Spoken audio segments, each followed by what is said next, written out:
ஆண்டவரும் அருமை இரட்சகருமான இயேசு கிறிஸ்துவின் நாமத்தினாலே உங்கள் யாவருக்கும் என்னுடைய அன்பின் வாழ்த்துக்கள். பிரியமானவர்களே, யாக்கோபு எழுதின கடிதத்திலிருந்து கர்த்தர் தரும் செய்திகளை தியானித்து கொண்டிருக்கிறோம். இந்த கடிதத்தினுடைய முடிவிலே அவருடைய வருகையை குறித்து அவர் எழுதுகிறார். அவருடைய வருகைக்காக நாம் எப்படி காத்திருக்க வேண்டும், நாம் என்ன செய்ய வேண்டும் என்பதை குறித்து இறுதி அதிகாரத்தில் அவர் எழுதி கொண்டே வருகிறார். அப்படி எழுதி கொண்டே வரும்பொழுது தீர்க்க தரிசனமாக அந்த கடிதத்தின் செய்திகளை அவர் முடிக்கிறார். இன்றைக்கு கிறிஸ்தவ உலகத்தில் என்ன நடந்து கொண்டிருக்கிறதோ அதை குறித்து அவர் முன்னறிந்து எழுதுகிறார். இயேசு கிறிஸ்து இந்த உலகத்திலே வாழ்ந்த பொழுது அவர் சொன்னார், மனுஷகுமாரன் மறுபடியும் இந்த பூமிக்கு வரும்பொழுது விசுவாசத்தை காண்பாரோ? அக்கிரமங்கள் மிகுதியாவதினால் அநேகருடைய அன்பு தணிந்து போகும். இந்த ரெண்டு காரியத்தை ஆண்டவர் வருகையின் அடையாளங்களோடு இணைத்தவர் சொன்னார். அதுதான் இன்றைக்கு நடந்து கொண்டிருக்கிறது. அன்பில்லாத ஊழியர்கள், அன்பில்லாத ஊழியக்காரர்கள், மேடையிலும் தொலைக்காட்சியிலும் மட்டுமே மனதுருக்கத்தையும் அன்பையும் வெளிப்படுத்துகிற ஊழியர்கள். ஆனால் அவர்களுக்கு இன்னொரு முகம் இருக்கிறது. அங்கே அன்பையும் விசுவாசத்தையும் பார்க்க முடியவில்லை. அப்படிப்பட்ட ஒரு கொடுமையான காலகட்டத்திலே நாம் வாழ்ந்து கொண்டிருக்கிறோம். இதற்கு பவுல் அப்போஸ்தலர் ஒரு பெயர் சொல்றாரு, விசுவாச துரோகம். விசுவாச துரோகம் முந்தி நடைபெற வேண்டும். இந்த விசுவாச துரோகம் தான் இப்பொழுது நடந்து கொண்டிருக்கிறது. மேடையில் பேசும் பொழுது விசுவாசத்தோடு பேசுவார்கள். ஆண்டவர் உங்களை இப்படியெல்லாம் ஆசீர்வதிப்பார், எல்லாம் வசனத்தின்படி அழகாய் பேசுவார்கள். ஆனால் அவர்களுடைய தேவைக்கு அவர்கள் கர்த்தரிடத்திலே காத்திருக்க அவர்களுக்கு நேரம் இல்லை. மக்களிடத்திலே கேட்பார்கள், நீங்கள் தாருங்கள் என்று சொல்லுவார்கள். உடனே நாம் ஒரு எதிர்கேள்வி கேட்க பழகி இருக்கிறோம். மோசே, ஆரோன் என்பவர்கள் அந்த வனாந்திரத்திலே ஆசரிப்பு கூடாரத்தை கட்டுவதற்காக தேவையான தங்கத்தையும் வெண்கலத்தையும் வெள்ளியையும் மக்களிடத்திலே தானே கேட்க சொன்னார் ஆண்டவர். மக்கள் தானே கொடுத்தார்கள். அதைத்தான் நாங்களும் இப்பொழுது கேட்கிறோம். ஊழியத்தின் தேவைக்காக, எங்களுக்காக கேட்கவில்லை. ஆனால் கொஞ்சம் கவனமாய் வேதத்தை நாம் வாசித்தால் ஆண்டவருடைய நடத்துதலும் சத்தியமும் ஒரு நாளும் மாறாது. அவர் எப்போதுமே மாறி மாறி பேசுகிறவர் அல்ல. நம்முடைய ஆண்டவர் மாறாதவர், மாற்றப்பட முடியாதவர். அவர் சொன்னார் மோசேயின் இடத்துல, ஆரோன் இடத்துல, ஆசரிப்பு கூடாரம் கட்ட வேண்டும் என்று நீங்கள் மக்களிடத்திலே சொல்லுங்கள், அவர்களாய் கொண்டு வந்து கொடுப்பார்கள். நீங்கள் ஸ்கீம் வச்சு 1000 ரூபாய் கொடுக்கக்கூடிய 10,000 பேர் தேவை. இந்த ஸ்கீம் அஞ்ஞான பழக்கம், பிசாசின் தந்திரம் என்று கூட சொல்லலாம். கிறிஸ்தவ முறை அல்ல. கிறிஸ்தவ முறை என்பது முற்றிலும் விசுவாசத்தை அடிப்படையாய் கொண்டது. அப்படி ஜனங்கள் அவர்களாய் ஏவப்பட்டு கொண்டு வந்து ஆபரணங்களை எல்லாம் கலர்ச்சி கொடுத்தார்கள். தேவைக்கும் அதிகமாய் வர ஆரம்பித்த பொழுது மோசேயும் ஆரோனும் சொன்னார்கள், போதும், நிறுத்துங்கள், ஆண்டவருடைய ஊழியத்திற்கு தேவையானது வந்துவிட்டது, இனி நீங்கள் தர வேண்டியதில்லை என்று சொன்னார்கள். இன்றைக்கு எந்த ஊழியம் நமக்கு தெரிந்து தமிழ்நாட்டிலே எந்த ஊழியம் ஒரு ஊழியத்தின் தேவையை அறிவித்துவிட்டு போதும் இந்த தேவை சந்திக்கப்பட்டு விட்டது, இந்த தேவைக்கென்று இனி அனுப்ப வேண்டாம் என்று சொன்ன ஏதாயிலும் ஒரு ஊழியத்தை நீங்கள் கவனித்திருக்கிறீர்களா? எனக்கு தெரிந்து ஒரே ஒரு ஊழியம்தான். சகோதரர் ஆர் ஸ்டான்லி அவர்களால் உருவாக்கப்பட்ட பிளஸ்ஸிங் யூத் மிஷனில் மட்டும்தான் அவ்வப்போது அவர்களுடைய மிஷினரிகளுக்கு, மிஷினரி பிள்ளைகளுக்கு தேவைகள் வரும்பொழுது தேவைகளை சொல்லுவார்கள், ஜெபிக்க சொல்லுவார்கள், ஜனங்கள் கொடுப்பார்கள், கொடுக்க சொல்லுவார்கள், ஜனங்கள் கொடுப்பார்கள். ஆனால் சில மாதங்களுக்குள்ளாக அந்த ஸ்கீமில் அவங்களுக்கு எவ்வளோ பணம் வேணுமோ வந்த உடனே நிறுத்துங்கள்னு சொல்லுவாங்க. வேறு எந்த ஊழியத்திலும் நான் இதுவரை பார்த்ததில்லை. நீங்கள் காணிக்கை கொடுக்கிறீர்கள், குறிப்பிட்ட ஒரு பிரேயர் ஹால் கட்ட வேண்டும் என்று நாங்கள் உங்களிடத்தில் சொன்னோம், நீங்கள் காணிக்கை கொடுத்து கொண்டே இருந்தீர்கள், பிரேயர் ஹால் கட்டி முடித்து விட்டது, அதனுடைய தேவை சந்திக்கப்பட்டு விட்டது, போதும் நிறுத்துங்கள் என்று யாராவது சொல்லி இருக்கிறார்களா? அப்படி சொல்லாதவர்கள் அந்த ஊழியங்கள் நமக்கு தேவையில்லை. நீங்கள் வசனத்தை மேற்கோள் காட்டினால் வசனத்தின்படி நடக்க வேண்டும். மோசையும் ஆரோனும் ஜனங்களிடத்தில் ஆசரிப்புடன் கட்டுவதற்கு வனாந்திரத்தில் வேற சோர்ஸ் இல்லை, கேட்டார்கள், ஜனங்கள் கொடுத்தார்கள். போதும் நிறுத்துங்கள், தேவைகள் சந்திக்கப்பட்டு விட்டது என்று சொன்னார்கள். இன்றைக்கு அப்படி சொல்லக்கூடியவர்கள் எங்கே? அப்படி நீங்கள் சொல்லவில்லை என்றால் நீங்கள் மோசே, ஆரோன் அவர்கள் கேட்ட அந்த காணிக்கை கேட்ட கணக்கை, அந்த காரியத்தை நீங்கள் உங்களுடைய ஊழியத்தோடு ஒப்பிட நீங்கள் தகுதியற்றவர்கள். இப்படி ஏராளமான விசுவாச துரோகங்கள் ஊழியங்களிலே, ஊழியர்களிலே நடந்து கொண்டிருக்கிறது. ஆண்டவருடைய உள்ளத்தை உடைத்து, நான் இவர்களை எவ்வளவு நம்பினேன், இவர்கள் எனக்கு நம்பிக்கை துரோகம் பண்ணிவிட்டார்கள் என்று தமிழ்நாட்டின் பிரபலமான பல ஊழியர்களை குறித்து இரத்த கண்ணீர் வடித்துக் கொண்டிருக்கிறார் ஆண்டவர். இப்படி நடக்கும் என்று முன்னறிந்து, இப்படி நடக்கும் பொழுது உண்மையான ஆண்டவருடைய பிள்ளைகள், அவருடைய வருகைக்கு காத்திருக்கிற, பொறுமையோடு காத்திருக்கிற பிள்ளைகள் எப்படி நடந்து கொள்ள வேண்டும் என்றும் அவர் சொல்லி இந்த கடிதத்தை முடிக்கிறார். யாக்கோபு எழுதின நிருபம் 5ஆம் அதிகாரம் அதில் கடைசி 2 வசனங்களை உங்களுக்காக நான் வாசிக்கிறேன். யாக்கோபு 5ஆம் அதிகாரம் கடைசி 2 வசனங்கள் 19, 20.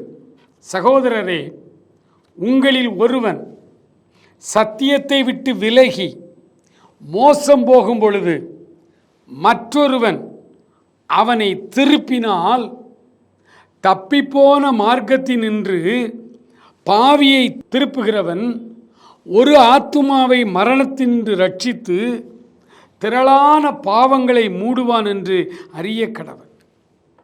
சத்தியத்தை விட்டு ஒரு மனிதன் விலகி மோசம் போகும் பொழுது, ஆண்டவருடைய ஊழியத்திலே 12 சீஷர்கள் இருந்தார்கள். அதில் 2 பேர் சத்தியத்தை விட்டு விலகினார்கள்.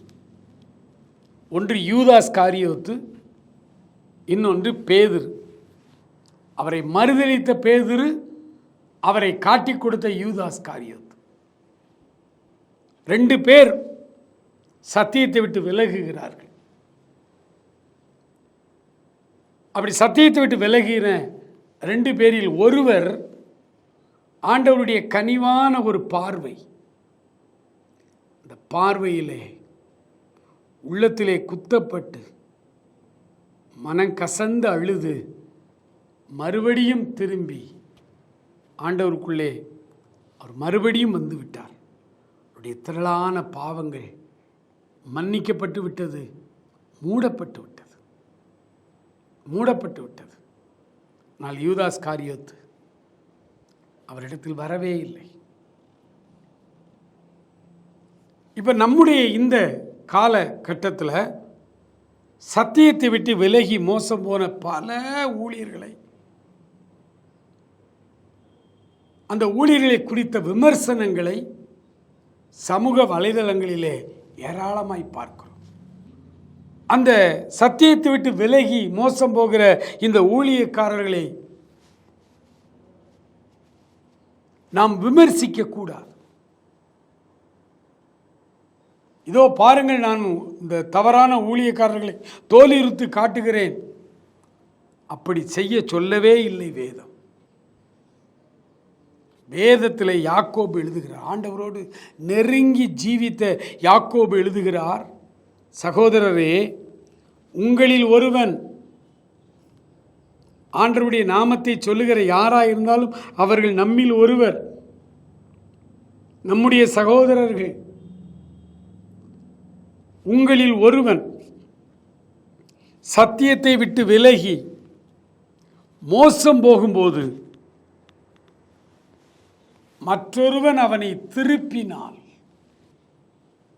மற்றொருவன் அவனை கிரிட்டிசைஸ் பண்ணினால், அப்படி போடலை வேதத்தில், விமர்சனம் பண்ணுங்கள், அவர்களை பல்லாயிரக்கணக்கான மக்களுக்கு நடுவிலே அவர்களை தோலுரித்து காட்டுங்கள், அவர்களை கேவலப்படுத்துங்கள், அவர்களுடைய தவறான ஊழியத்தை, ஊழிய பாதையை நீங்கள் கிரிட்டிசைஸ் பண்ணுங்கள், விமர்சனம் பண்ணுங்கள், அவர்களை தூற்றுங்கள்.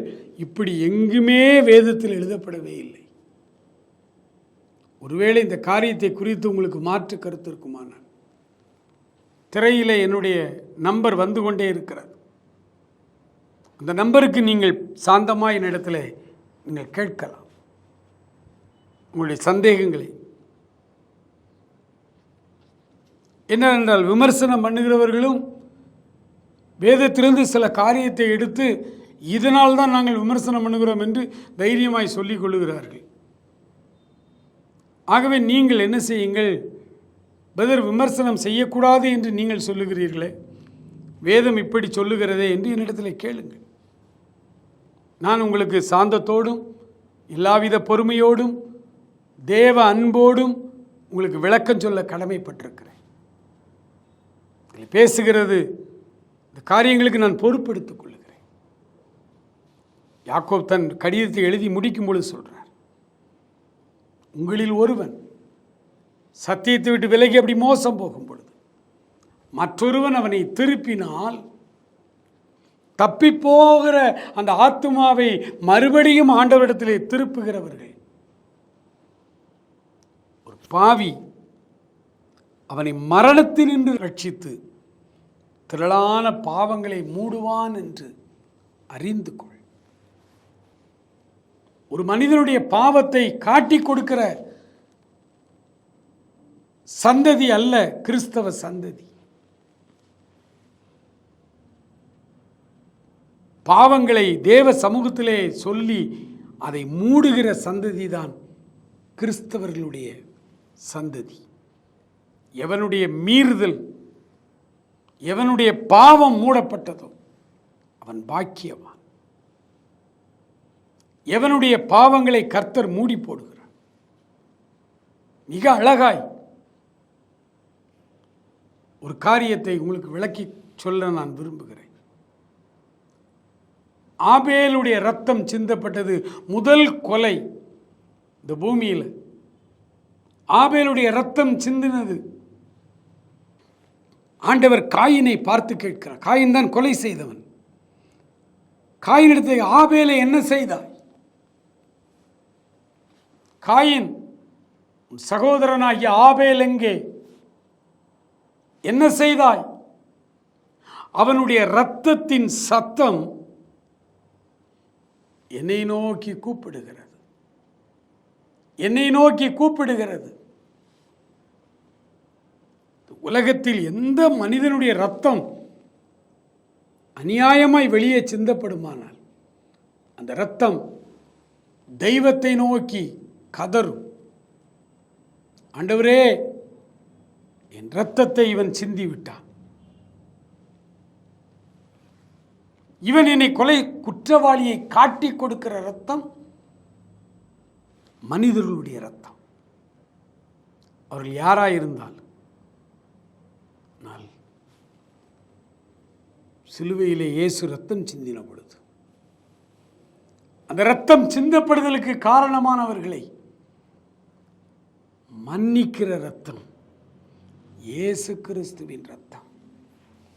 பிதாவே, இவர்களை மன்னியும், தாங்கள் செய்கிறது என்னதென்று அறியாமல் இருக்கிறார்களே.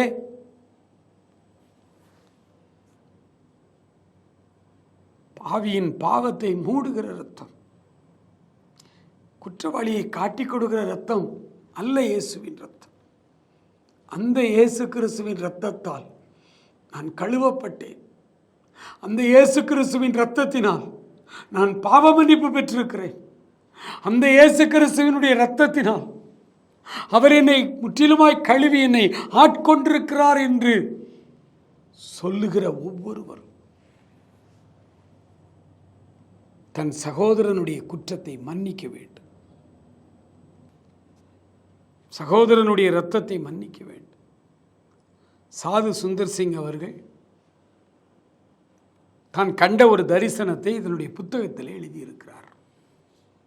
ஆன்மீக வாழ்க்கை தியானங்கள் என்கிற ஒரு அருமையான புத்தகம் தமிழ் மொழியிலே கிடைக்கிறது. CLS புத்தக கடையிலே கிடைக்கும்.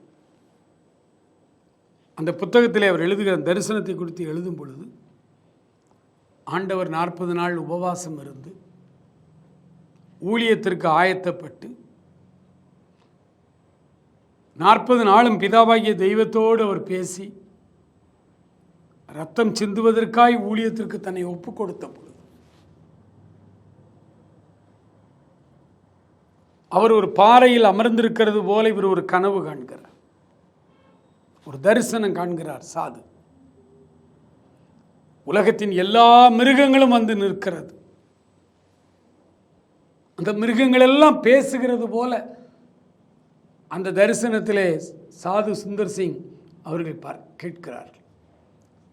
ஆடு முதலாவது ஆண்டவருக்கு முன்னால் வந்து சொல்லிச்சான், ஆண்டவரே, காலாகாலமாய் மனிதர்கள் தங்களுடைய பாவ நிவர்த்திக்காக எங்களைத்தானே பலி செலுத்தினார்கள். தொடர்ந்து எங்கள் இனத்தையே அவர்கள் பலி கொடுக்கட்டும், நாங்களே பலியாகி போகிறோம், நீர் வேண்டாம் என்று கதறியது. எல்லா மிருகங்களும் வந்து சொல்லிச்சு, ஆண்டவரே, நாங்கள் பலியாகிறோம் ஆண்டவரே, நீர் பலியாகக்கூடாது ஆண்டவரே என்று சொல்லி. அப்படி எல்லா மிருகங்களும் சொல்லி கொண்டிருக்கும் பொழுது ஒரு புதர் மறைவிலிருந்து ஆதாமும் ஏவாளும் வெளிப்பட்டார்கள். அப்படி வெளிப்பட்டதாக இவர் கண்ட தரிசனத்தில் அவர் எழுதுகிறார். ஆதாம் சொன்னான், ஆண்டவரே, என்னால தானே இந்த பிரச்சனை, விலக்கப்பட்ட கனியை ஏவாள் சாப்பிட்டு எனக்கு கொடுத்தால் நானும் வாங்கி புசித்தேன், எங்களுடைய கீழ்ப்படியாமையினால் தானே இவ்வளவு பிரச்சனை, என்னை அனுப்பும் ஆண்டவரே, நான் இந்த உலகத்தில் போய் இரத்த சாட்சியாய் மரிக்கட்டும், உமக்கு பதிலாக நீர் வேண்டாம் என்று சொன்ன பொழுது ஆண்டவர் சொன்னாரா, அதான் உன்னுடைய இரத்தம் குற்றவாளியை காட்டி கொடுக்கிற இரத்தம். உலகத்தில் தோன்றின எந்த ஒரு மனிதனுடைய இரத்தம் சிந்தப்படும் பொழுது அந்த இரத்தம் குற்றவாளியை காட்டி கொடும். ஆகவேதான் பரிசுத்த இரத்தமாய் வானத்திலிருந்து நான் இறங்கி இந்த பூமிக்கு வந்திருக்கிறேன். என்னுடைய இரத்தம் சிந்தப்பட வேண்டும். அந்த இரத்தம்தான் குற்றவாளியின் குற்றத்தை மூடும், குற்றவாளியை மன்னிக்கும். ஆகவே நான் பலியாய் இந்த பூமிக்கு வந்திருக்கிறேன் என்று ஆண்டவர் சொன்னதாக ஒரு தரிசனம் கண்டார் சாது சுந்தர் சிங் அவர்கள். எனக்கு அன்பான சகோதரனே, சகோதரியே, தப்பிப்போன மார்க்கத்தினின்று ஒரு பாவியை திருப்புகிறவன், ஒரு ஆத்துமாவை மரணத்தினின்று ரட்சித்து திரளான பாவங்களை மூடுவான் என்று அறிந்து கொள். இன்றைக்கு சத்தியத்தை விட்டு விலகி மோசம் போகிற எந்த மனிதனாயிருந்தாலும் அவனுடைய குற்றங்களை, அவனுடைய தப்பிதங்களை விமர்சனம் பண்ணி அவர்களை கேவலப்படுத்துவது இன்றைக்கு சமூக வலைதளங்களால் எளிதாய் நாம் நடத்தி விடலாம். அப்படி நடத்துவோமானால் நம்மேல் கிறிஸ்துவின் இரத்தம் இருக்கிறதற்கு என்ன அடையாளம்?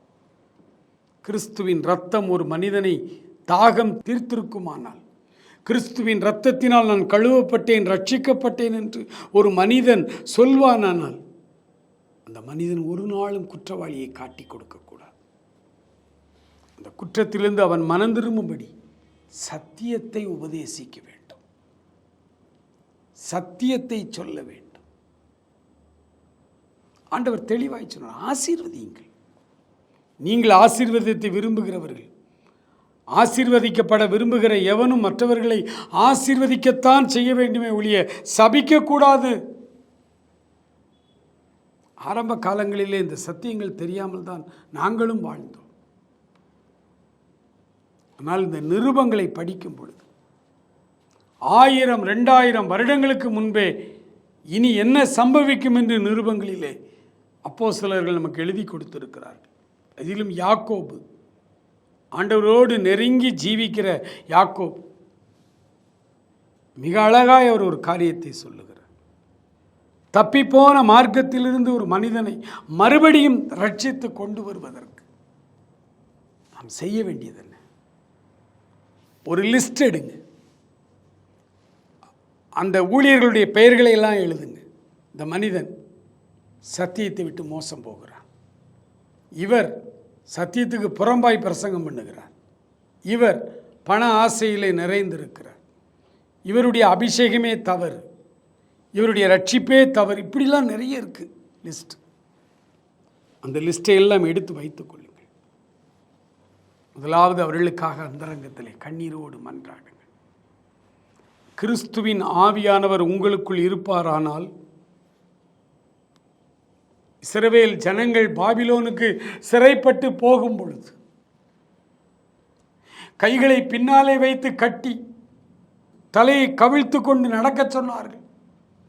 பல மைல்கள் ஆண்டவருடைய பிள்ளைகள் அடிமைகளாய் நடந்து போய்கொண்டிருக்கும் பொழுது அவர்களுக்கு பின்னாக அரூபியாய் தேவனுடைய ஆவியானவர் வேதனையோடு சொல்றாரு, மறைவிடங்களிலே என் ஆவி துக்கிக்கிறது.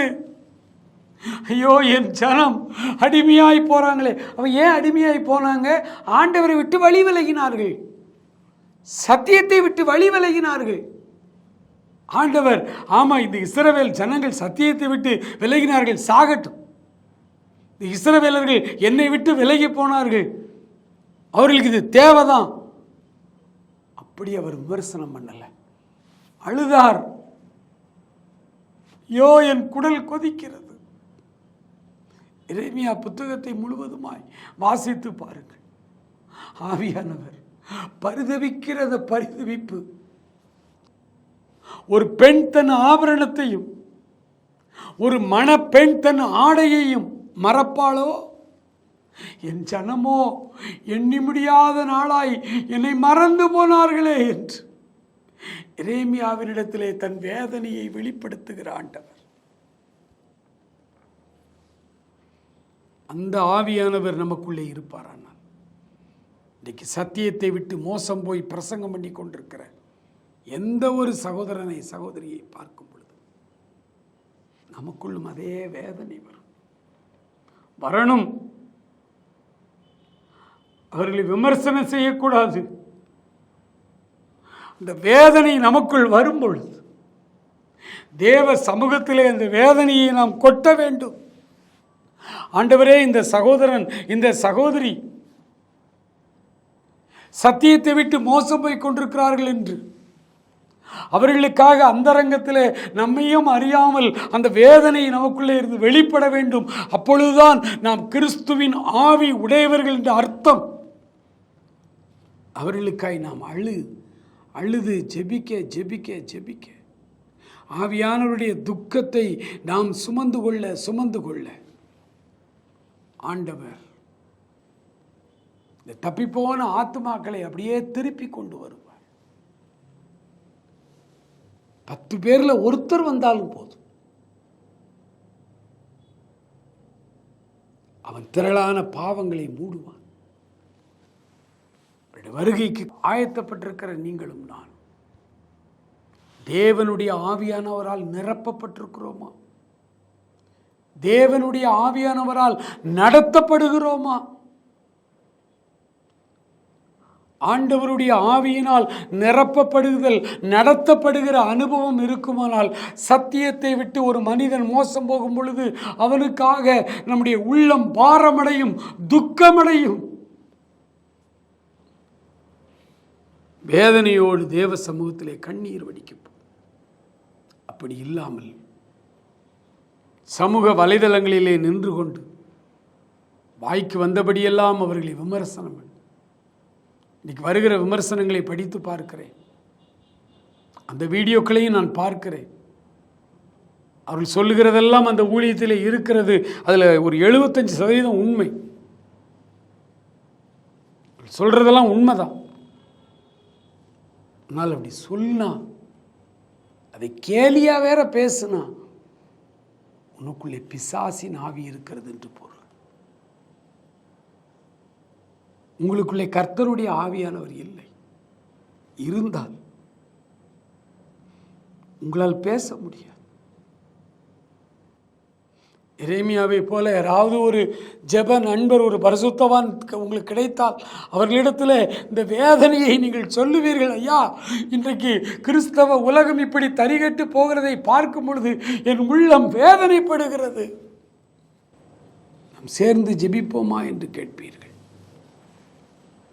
முதலாவது, நமக்குள் இருக்கிற ஆவியானவர் தன்மை உள்ளவர், எப்படிப்பட்டவர் என்பதை விளங்கிக் கொள்ளுங்கள். ஒரே ஒரு வசனத்தை வாசித்து நாம் இந்த நிருபத்தின் கடித செய்திகளை முடிக்கப் போகிறோம். ஒரே ஒரு வசனம், எபிரேயருக்கு எழுதின நிருபம் 2ஆம் அதிகாரம் 9வது வசனத்தை உங்களுக்காய் நான் வாசிக்கிறேன்.